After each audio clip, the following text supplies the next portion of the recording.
मैं Damodar Sharma alpha success academy के इस ऑनलाइन डिजिटल प्लेटफॉर्म पर आपका फिर से अभिनंदन करता हूं। हम इंडियन हिस्ट्री के टॉपिक्स पढ़ रहे हैं और उनमें हमने पढ़ा था भक्ति आंदोलन, और अभी हम पढ़ रहे हैं एक और मध्यकाल में आंदोलन हुआ था जो इस्लाम से संबंधित था, सूफी आंदोलन।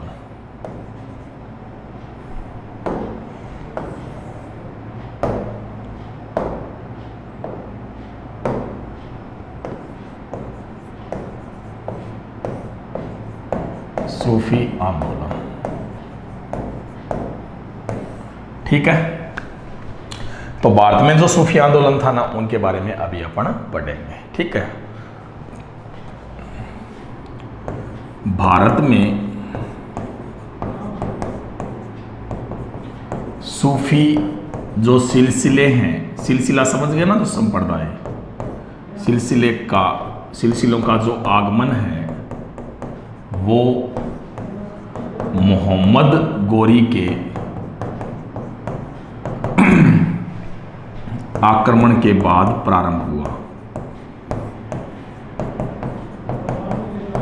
ठीक है ना, उसके बाद में प्रारंभ हुआ था। ये जो सूफी सिलसिले हैं, इन्होंने जो बाह्य आडंबर है उनका विरोध किया।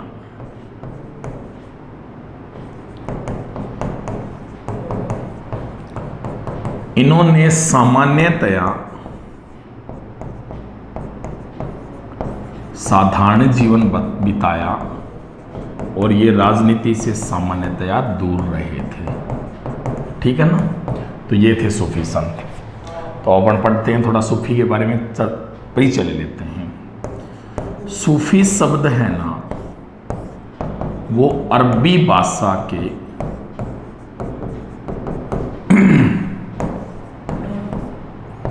सफा शब्द से बना है, ठीक है ना, जिसका अर्थ होता है पवित्रता, ठीक है ना। यानी सूफी शब्द का अर्थ क्या होता है? पवित्रता होता है। दरअसल इन्होंने आध्यात्मिक कार्यों पर जोर दिया था बजाय बाह्य आडंबर के। यानी ये आंतरिक था, यानी अंदर से जो मन से होता है ना, उसी प्रकार से था। बाह्य आडंबर इनमें नहीं होता था। याद रखना है कि जो ये सूफी संत थे, सूफी संत, इनका जो दर्शन है, सूफी दर्शन, वो रहस्यवादी माना जाता है। यानी इनके सूफी दर्शन को क्या कहते हैं? रहस्यवादी कहते हैं। याद रखना है कि यह जो सूफी आंदोलन है, ये दो सिद्धांतों पर आधारित था, यानी दो मत थे इसमें। एक तो था वहदत उल वजूद, एक तत्व सिद्धांत,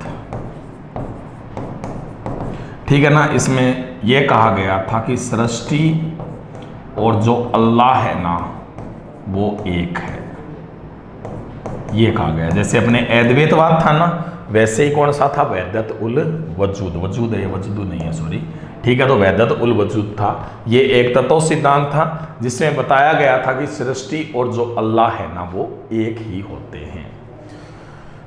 फिर दूसरा सिद्धांत पारित हुआ, वहदत उल सहूद, ठीक है ना, वहदत उल सहूद, ये था द्वितत्व सिद्धांत, ठीक है ना।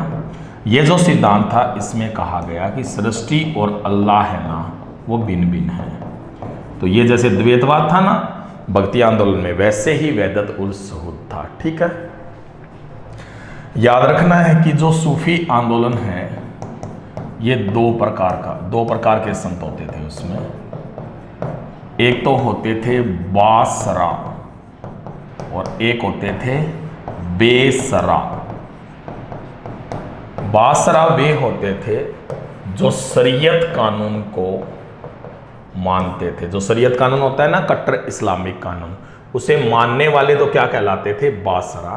और बेसरा वे होते थे जो शरीयत कानून को नहीं मानते थे। यानी शरीयत कानून को न मानने वाले क्या कहलाते थे? बेसरा कहलाते थे। ठीक है ना। दोबारा बता देता हूं, इसमें याद रखना है कि भारत में जो सूफी सिलसिलों का जो आगमन है ना, वो शुरू हुआ था मोहम्मद गोरी के आक्रमण के बाद। दरअसल ये जो सूफी संत थे उन्होंने बाह्य आडंबरों का विरोध किया था। इन्होंने सामान्यतया साधारण जीवन बताया और राजनीति से ये दूर रहे थे। जो सूफी शब्द है ना, वो अरबी भाषा के सफा शब्द से बना है। इसका अर्थ होता है पवित्रता। अर्थात इन्होंने आध्यात्मिक कार्यों में ध्यान दिया था, बाह्य आडंबरों में ध्यान नहीं दिया। इनका जो दर्शन है ना, इसे कहा गया था रहस्यवादी दर्शन। दरअसल ये दो सिद्धांतों पर आधारित था। एक तो था वहदत उल वजूद, इसे एक तत्व सिद्धांत कहा गया। इसमें कहा गया कि सृष्टि और अल्लाह है ना, वो एक होते हैं।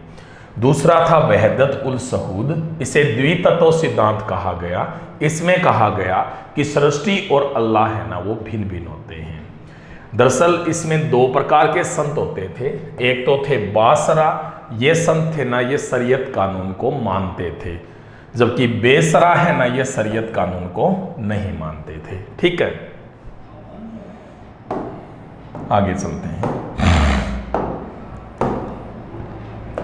टॉपिक चल रहा है अपना सूफी आंदोलन। ठीक है,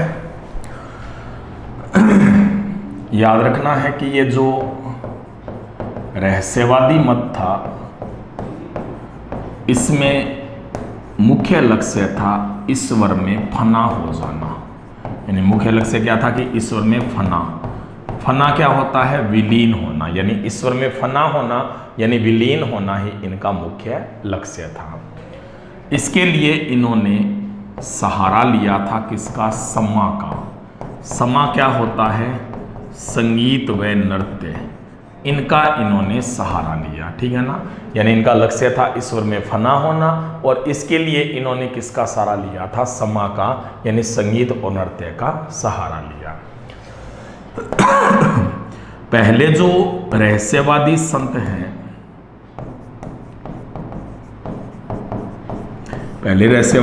हैं, ये मंसूर माने जाते हैं। दरअसल ये कहाँ के निवासी थे? ईरान के। जो संत मंसूर है ना, इन्होंने कहा था अनहलक, खुद को क्या कहा था? अनहलक। इन्होंने कहा था कि मैं ही अल्लाह हूं। ऐसा कहा था किसने? मंसूर ने। और इसीलिए जो मंसूर है ना, इनसे फांसी दे दी गई। ऐसा माना जाता है कि जो मंसूर है ना, वो एक बार समुद्री रास्ते से भारत भी आया था। यानी मंसूर है ना, वो एक बार समुद्री रास्ते से भारत भी आया था। पहली जो महिला रहस्यवादी संत है, वो मानी जाती है रबिया। रबिया पहली महिला रहस्यवादी संत मानी जाती है। ये रबिया है, ये भी कहाँ की रहने वाली थी? ईरान की। ठीक है, पीछे मैंने भक्ति आंदोलन में आपको बताया था कि भारत की रबिया है वो किसे कहा जाता है? मीराबाई को कहा जाता है। भारत की रबिया किसे कहते हैं? मीराबाई को। इसके बाद में याद रखना है कि भारत की प्रथम रहस्यवादी पुस्तक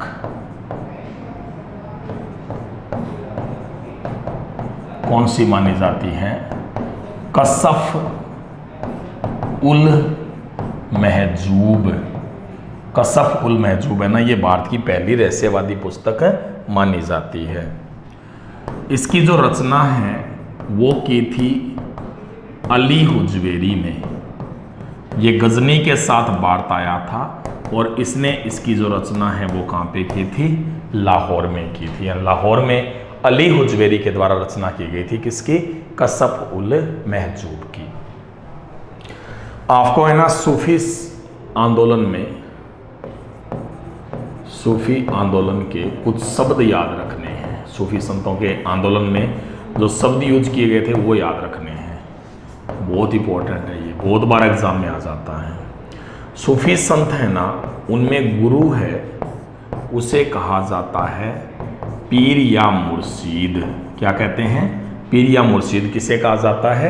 गुरु को कहते हैं। जबकि जो शिष्य है ना उसे कहा जाता है मुरीद।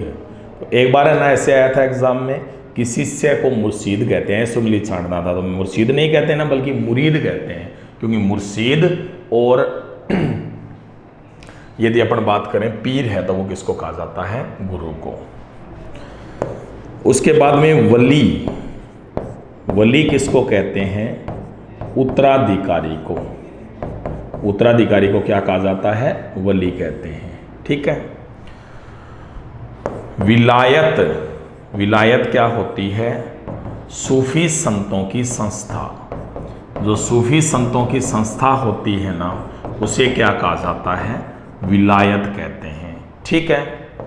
उसके बाद में बात करते हैं अपन मकतूबात। ये होता है सूफी संतों का पत्तर संग्रह, इसे क्या कहते हैं? मकतूबात कहते हैं। फिर होता है मलफूजात। मलफूजात है ना ये कहते हैं सूफी संतों के विचार संग्रह को। जो विचार होते हैं ना उन्हें क्या कहा जाता है? मलफूजात कहते हैं। उसके बाद में तरक ए दुनिया, तरक ए दुनिया कहते हैं जो इनकी संसार त्याग की जो भावना होती है ना उसे क्या कहा जाता है? तरक ए दुनिया कहते हैं। यानी संसार त्याग की जो भावना होती है सूफी संतों की उसे क्या कहा जाता है? तरक ए दुनिया। इसके बाद में खानको है। खानको है किसे कहते हैं? सूफी संतों के रहने का स्थान। यानी सूफी संत है ना उनके रहने का जो स्थान है उसे क्या कहते हैं? खानको है। फिर दरगाह है। दरगाह वह स्थान होता है जहां पर सूफी संतों का अंतिम संस्कार होता है, उसके ऊपर जो निर्माण किया जाता है ना उसे क्या कहते हैं? दरगाह है। तो ये हमने कुछ सूफी शब्दावली के बारे में अध्ययन किया। दोबारा बता देता हूं आपको मैं। आपको याद रखना है कि जो सूफी आंदोलन है ना उसमें रहस्यवादी मत था।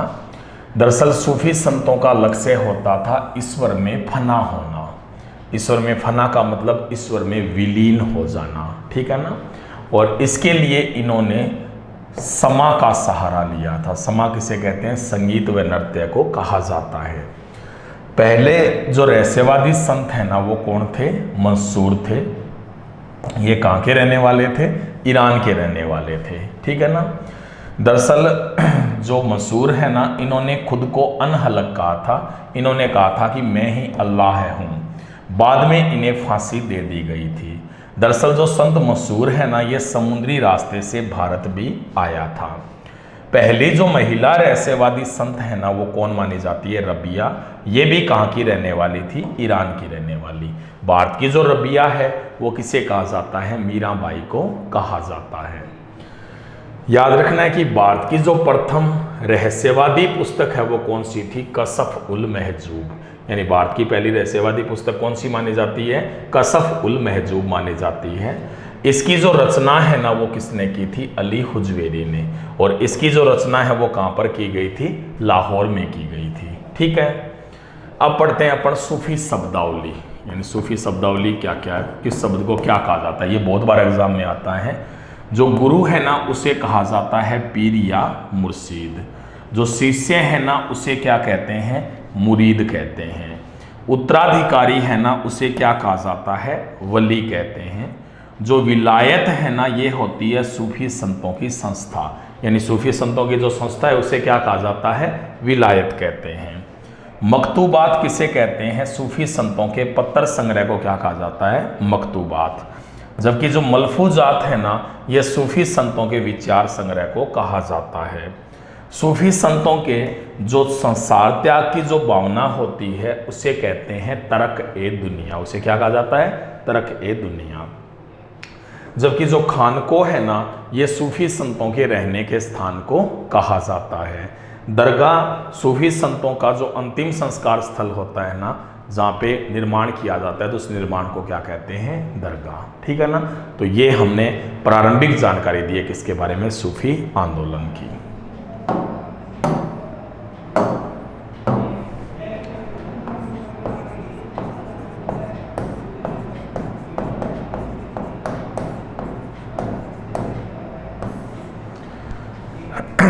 इसके बाद में आगे चर्चा करते हैं। याद रखना है कि अबुल फजल ने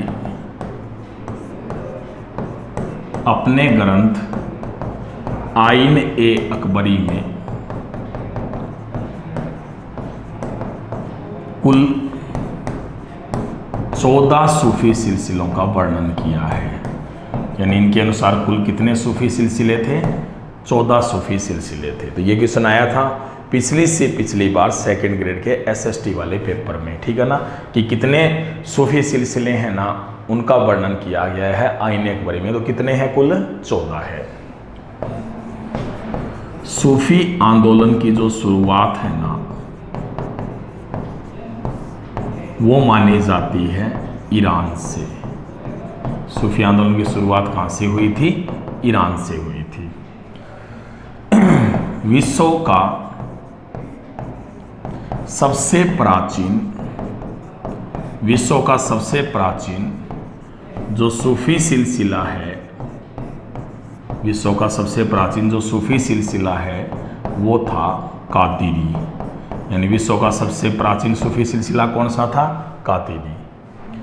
पूछा जाए कि भारत का सबसे प्राचीन सूफी सिलसिला कौन सा था? तो भारत का जो सबसे प्राचीन सूफी सिलसिला है वो कौन सा था? चिश्ती। ठीक है। याद रखना है कि सबसे गरीबी का जीवन बसर करने वाला सिलसिला वो कौन सा माना जाता है? चिश्ती। ठीक है। जो चिश्ती संत है ना, वो सबसे ज़्यादा गरीबी का जीवन बिताते थे। ठीक है। उसके बाद में सबसे उदार सिलसिला कौन सा माना जाता है? जो सबसे उदार था, तो सबसे उदार सिलसिला माना जाता है कादिरी। यानी सबसे उदार सिलसिला कौन सा था? कादिरी था। पूछा जाए कि सबसे कट्टर सिलसिला कौन सा है? तो सबसे कट्टर सिलसिला माना जाता है नक्शबंदी। यानी सबसे कट्टर सिलसिला कौन सा था? नक्शबंदी था। उसके बाद हम बात करते हैं आगे। याद रखना है कि आरामदायक जीवन बिताने वाला सिलसिला, यानी वे सिलसिला जिसके संत आरामदायक जीवन बिताते हैं, तो वो कौन सा सिलसिला है? वो माना जाता है सुहारवर्दी। तो ये हमने सामान्य परिचय पढ़ा सिलसिलों के बारे में। अब अपन अलग अलग जो सिलसिले या संप्रदाय थे ना सूफी आंदोलन के, उनके बारे में अध्ययन करेंगे। ठीक है। तो मैं दोबारा बता देता हूँ एक बार। आपको याद रखना है कि अबुल फजल ने आइने अकबरी में कुल 14 सूफी सिलसिलों का वर्णन किया है। जो सूफी आंदोलन की शुरुआत है ये कहाँ से मानी जाती है? ईरान से। विश्व का सबसे प्राचीन जो सूफी सिलसिला है वो कौन सा था? कादिरी था। पूछा जाए कि भारत का सबसे प्राचीन सूफी सिलसिला, तो वो कौन सा था? चिश्ती था। ठीक है। वह सिलसिला जिसके संत सबसे गरीबी का जीवन बसर करते थे वो कौन सा था? तो वो कौन सा? चिश्ती। सबसे उदार सिलसिला कौन सा माना जाता है? कादिरी। सबसे कट्टर सिलसिला कौन सा माना जाता है? नक्शबंदी। सबसे कट्टर कौन सा था? नक्शबंदी। सबसे आरामदायक जीवन बिताने वाला जो सिलसिला है वो कौन सा था? सुहारवर्दी। ठीक है ना। तो ये सिलसिले थे मुख्य। और अब हम जो सिलसिले यहाँ पर भारत में हुए थे ना, उनकी डिटेल्स पढ़ेंगे। ठीक है।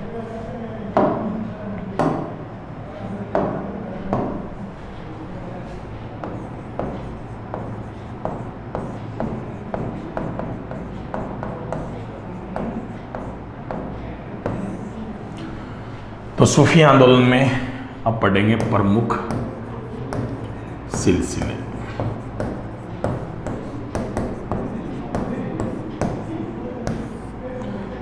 सबसे पहले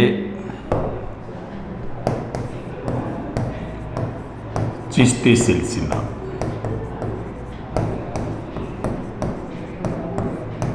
ठीक है ना।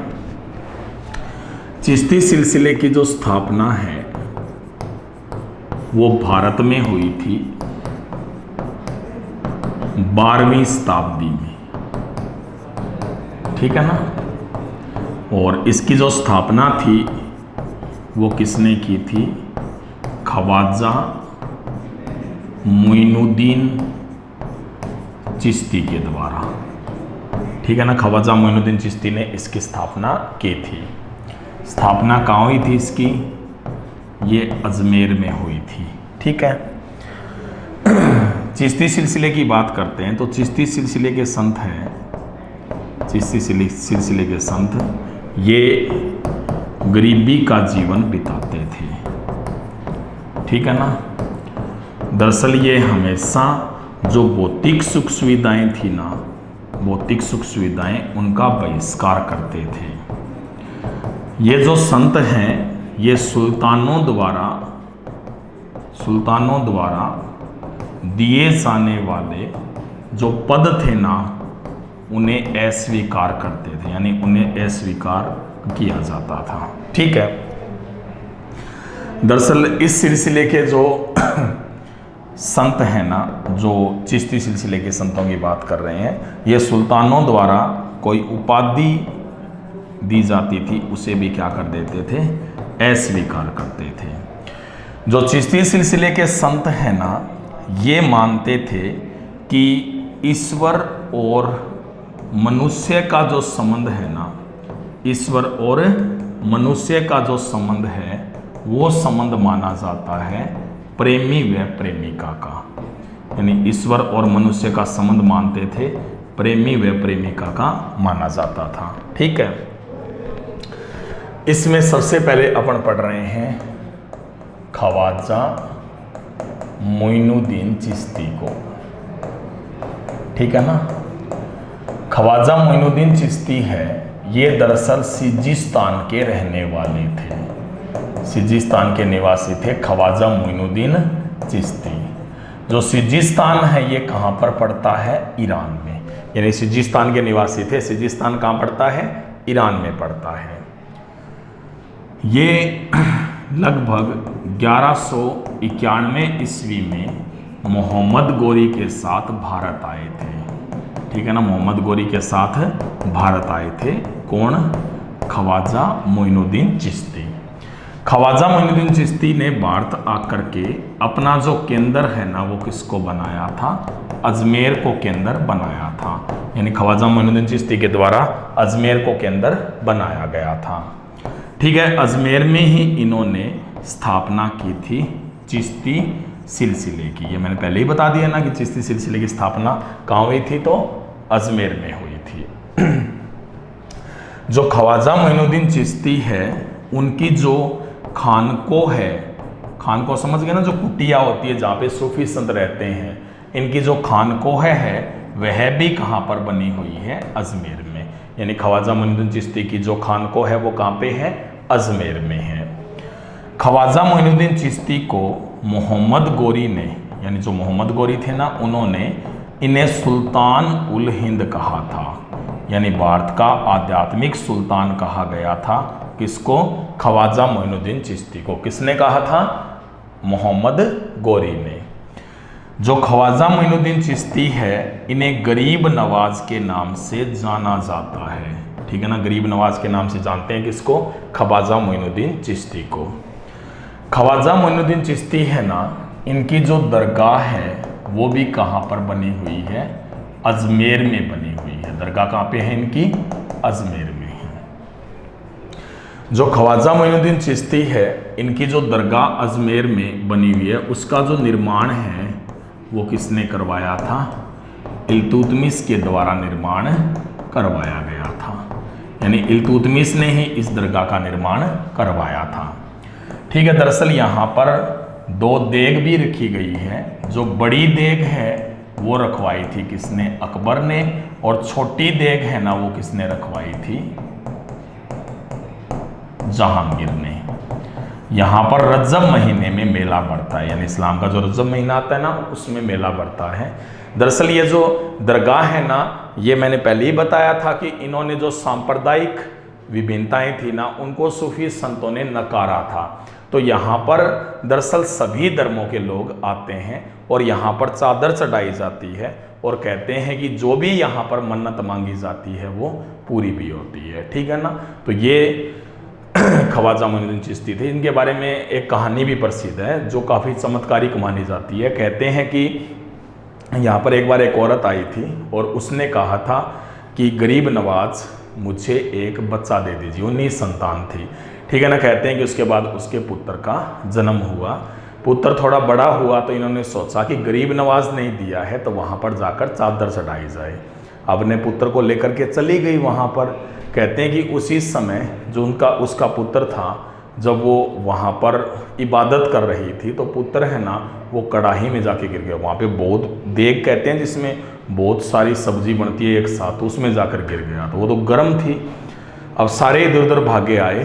ठीक है ना। और उसी समय औरत थी वो भी रोने लगी। उसने कहा कि आपने ही दिया और आपने ही छीन लिया, ये कैसा न्याय है। कहते हैं तभी ऊपर से आकाशवाणी हुई कि जा कर के देखो। अंदर कढ़ाई में जाकर देखा तो वहाँ पर फूल बिखरे हुए थे और बच्चा खेल रहा था।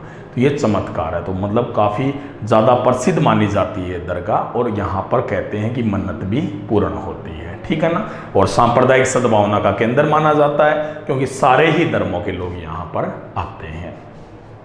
दोबारा बता देता हूँ, आपको याद रखना है कि चिश्ती सिलसिले के बारे में पढ़ रहे हैं अपन। चिश्ती सिलसिला है ना, ये भारत का सबसे प्राचीन सिलसिला था। विश्व का तो मैंने बताया था ना कादिरी था, और भारत का कौन सा था? चिश्ती था। जो चिश्ती सिलसिला है इसकी जो स्थापना है ना, ये भारत में कब हुई थी? 12वीं शताब्दी में। और इसकी स्थापना किसने की थी? ख्वाजा मोइनुद्दीन चिश्ती ने। और इसकी जो स्थापना है वो कहाँ पर हुई थी? अजमेर में हुई थी। ठीक है ना। दरअसल इस सिलसिले के जो संत थे ना, वो गरीबी का जीवन बिताते थे और ये भौतिक सुख सुविधाओं में विश्वास नहीं रखते थे। ये सुल्तानों द्वारा दिए गए पदों को भी अविष्कार करते थे और उनकी उपाधियों को भी अविष्कार कर देते थे, अस्वीकार कर देते थे, सॉरी। ठीक है ना। यानी ये पदों को भी अस्वीकार करते थे और उपाधियों को भी अस्वीकार कर देते थे। दरअसल ये ईश्वर और मनुष्य का जो संबंध है ना, वो प्रेमी और प्रेमिका का संबंध मानते थे। तो इसमें सबसे पहले जो संत है उनके बारे में थोड़ा इंट्रोड्यूस कर लेते हैं। ख्वाजा मोइनुद्दीन चिश्ती। पूछा जाए कि ये कहाँ के निवासी थे, तो ये सिजिस्तान के निवासी थे। सिजिस्तान कहाँ पड़ता है? ईरान में पड़ता है। दरअसल ये 1191 ईस्वी में मोहम्मद गोरी के साथ भारत आए थे। जब ये भारत आए तो इन्होंने अपना केंद्र है ना वो किसे बनाया था? अजमेर को बनाया था। और अजमेर में ही इन्होंने चिश्ती सिलसिले की शुरुआत की थी। इनकी जो खानको है वो भी कहाँ पर बनी हुई है? अजमेर में बनी हुई है। जो मोहम्मद गोरी है इन्होंने इन्हें सुल्तान उल हिंद कहा था, यानी हिंदुस्तान का आध्यात्मिक सुल्तान कहा गया था। किसके द्वारा? मोहम्मद गोरी के द्वारा। इसके बाद में इन्हें गरीब नवाज के नाम से भी जाना जाता है। गरीब नवाज भी कहते हैं कि इसको ख्वाजा मोइनुद्दीन चिश्ती को। इनकी जो दरगाह है ना वो कहाँ पर बनी हुई है? अजमेर में बनी हुई है। और इनकी जो दरगाह है उसका जो निर्माण है वो किसने करवाया था? इल्तुतमिश ने करवाया था। यानी इल्तुतमिश के द्वारा इस दरगाह का निर्माण करवाया गया। तो बाद में और भी निर्माण होता रहा था, लेकिन सबसे पहले जो इसका निर्माण है वो किसने करवाया था? इल्तुतमिश के द्वारा ही करवाया गया था। ठीक है ना। तो बाद में भी चलता रहा। गुजरात के शासक बहादुर शाह ने, अकबर ने, बाद में शाहजहां, जहांगीर, यहाँ तक निर्माण चलता रहा था। ठीक है। यहाँ पर 2 देग रखी गई है। ठीक है ना। जो बड़ी देग है ना वो तो किसने रखवाई थी? अकबर ने। और छोटी देग किसने रखवाई थी? जहांगीर ने। ठीक है। ये सांप्रदायिक सद्भाव का मुख्य केंद्र माना जाता है। सभी धर्मों के लोग यहाँ पर आते हैं और जो यहाँ पर मेला है ना वो रजब महीने में पड़ता है। ठीक है। तो ये थे ख्वाजा मोइनुद्दीन चिश्ती। सूफी आंदोलन, और इसमें हम कौन सा सिलसिला पढ़ रहे हैं? सबसे पहले चिश्ती सिलसिला।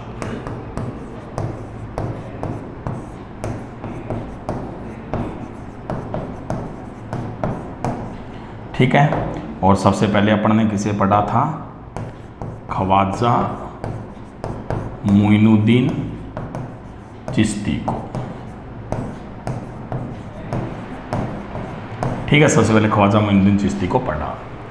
जो ख्वाजा मोइनुद्दीन चिश्ती है, इनके जो शिष्य थे उनका नाम था हमीदुद्दीन नागौरी।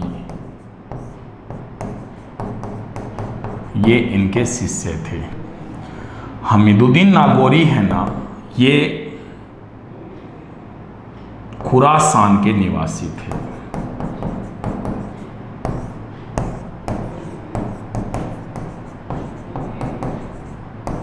ठीक है। जो हमीदुद्दीन नागौरी है, इन्होंने अपना जो केंद्र है वो किसे बनाया था? नागौर को केंद्र बनाया। पीछे सेकंड ग्रेड में पूछा गया था कि हमीदुद्दीन नागौरी एसएसटी वाले पेपर में कि कहाँ के निवासी थे, तो ये कहाँ के निवासी थे? ये खुरासान के निवासी थे। ठीक है ना। और खुरासान ईरान में पड़ता है, ध्यान रख लेना। ठीक है ना। इन्होंने अपना केंद्र किसे बनाया था? नागौर में को। और नागौर में है ना, ये साधारण जीवन बिताते थे और कृषि कार्य करते थे। ठीक है ना। नागौर में इनके द्वारा कृषि कार्य किया जाता था। जो हमीदुद्दीन नागौरी है, इन्हें ख्वाजा मोइनुद्दीन चिश्ती ने कहा था सुल्तान उल तरीकीन। सुल्तान उल तरीकीन कहा था, आध्यात्मिकता का गुरु कहा था। किसको कहा था? हमीदुद्दीन नागौरी को। इनके गुरु ने कहा था ख्वाजा मोइनुद्दीन चिश्ती ने। जो हमीदुद्दीन नागौरी है ना, इन्हें इल्तुतमिश ने एक पद दिया था जिसका नाम था शेख उल इस्लाम, लेकिन उन्होंने इस पद को अपनाने से इनकार कर दिया था। ठीक है ना।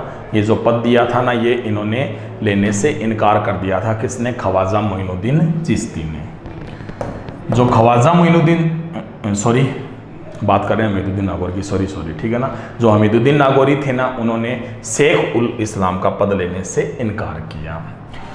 उसके बाद जो हमीदुद्दीन नागौरी है, उनकी जो दरगाह है वो बनी हुई है नागौर में ही। यानी इनकी दरगाह कहाँ बनी हुई है? नागौर में ही बनी हुई है। दरगाह के बाहर यहाँ पर एक दरवाज़ा है, अतराकिन का दरवाज़ा। ये जो अतराकिन का दरवाज़ा है ना, इसका निर्माण किसने करवाया था? इल्तुतमिश ने करवाया। ठीक है ना। तो यहाँ पर अतराकिन का दरवाज़ा बना हुआ है, जिसका निर्माण किसने करवाया था? इल्तुतमिश के द्वारा करवाया गया। इसके बाद में जो यहाँ पर इल्तुतमिश है, उन्होंने इसका निर्माण करा दिया था। ख्वाजा मोइनुद्दीन चिश्ती के ये शिष्य थे हमीदुद्दीन नागौरी। ख्वाजा मोइनुद्दीन चिश्ती के एक और शिष्य हुए थे जिनका नाम था ख्वाजा कुतुब बख्तियार काकी। ठीक है ना। ये दरअसल मुल्तान के निवासी थे। मुल्तान वर्तमान में कहाँ पड़ता है? पाकिस्तान में पड़ता है। तो यहीं के निवासी थे। उसके बाद में इन्होंने अपना जो केंद्र है ना, वो दिल्ली को बनाया था। ठीक है ना। ऐसा माना जाता है कि ख्वाजा कुतुब बख्तियार काकी के नाम पर ही कुतुबुद्दीन ऐबक ने, जो कुतुबुद्दीन ऐबक थे ना, उन्होंने दिल्ली में कुतुब मीनार का निर्माण करवाया था। तो कुतुब मीनार का निर्माण कुतुबुद्दीन ऐबक ने करवाया था ना। वैसे कुतुबुद्दीन ऐबक ने इसकी 4 मंजिलें बनाई थी। कितनी बनाई थी? 4 मंजिलें। बाद में बिजली गिर गई तो पहली ऊपर वाली मंजिल गिर गई, तो कितनी रही? 3। तो बाद में इसका जो पूर्ण निर्माण है ना, वो किसने करवाया था? इल्तुतमिश ने। तो ये जो ख्वाजा कुतुब बख्तियार काकी है ना, ये कुतुबुद्दीन ऐबक और इल्तुतमिश दोनों के ही समकालीन थे। ठीक है ना। तो ख्वाजा कुतुब बख्तियार काकी है, इनकी जो दरगाह है ये कहाँ पे बनी हुई है? दिल्ली में ही बनी हुई है। ठीक है ना। यानी दिल्ली में ही इनकी दरगाह बनी हुई है। जो ख्वाजा कुतुब बख्तियार काकी है, इनके शिष्य थे फरीदुद्दीन। फरीदुद्दीन इनके शिष्य थे। फरीदुद्दीन है ना, इन्हें गज ए शक्कर के नाम से जाना जाता है। फरीदुद्दीन को क्या कहते हैं? गज ए शक्कर कहते हैं। ठीक है ना। जो फरीदुद्दीन है ये अजोदन में आकर बस गए थे। पहले तो ये मुल्तान के निवासी थे, लेकिन कहाँ पर आकर बस गए थे? अजोदन।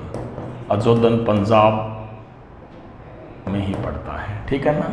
तो यहाँ पर आकर बस गए थे। दरअसल इन्हें बाबा फरीद के नाम से जाना जाता है, ठीक है ना। यानी जो फरीदुद्दीन है ना, इन्हें किस नाम से जाना जाता है? बाबा फरीद के नाम से भी जाना जाता है। जो फरीदुद्दीन है इन्हें पंजाबी बादशाह का प्रथम कवि कहा जाता है। यानी पंजाबी बादशाह के प्रथम कवि कौन थे? तो बाबा फरीद। ये बहुत बार क्वेश्चन आ चुका है कि पंजाबी बादशाह के प्रथम कवि कौन माने जाते हैं, तो वो कौन माने जाते हैं? बाबा फरीद माने जाते हैं। जो बाबा फरीद है ना, उनकी जो दरगाह है ये पाकपाटन में है। ये भी पाकिस्तान में है, पंजाब में, ठीक है ना। तो यहाँ पर इनकी दरगाह बनी हुई है, ठीक है। तो मैं दोबारा बता देता हूँ आपको। दरअसल जो ख्वाजा मोइनुद्दीन चिश्ती, जिन्होंने चिश्ती सिलसिले की शुरुआत की थी, उसके बाद में उनके शिष्य बने ख्वाजा मोइनुद्दीन चिश्ती के शिष्य बने, पहले हमीदुद्दीन नागौरी को पढ़ देते हैं। हमीदुद्दीन नागौरी बने थे। ये जो हमीदुद्दीन नागौरी है ना, ये कहाँ के निवासी थे?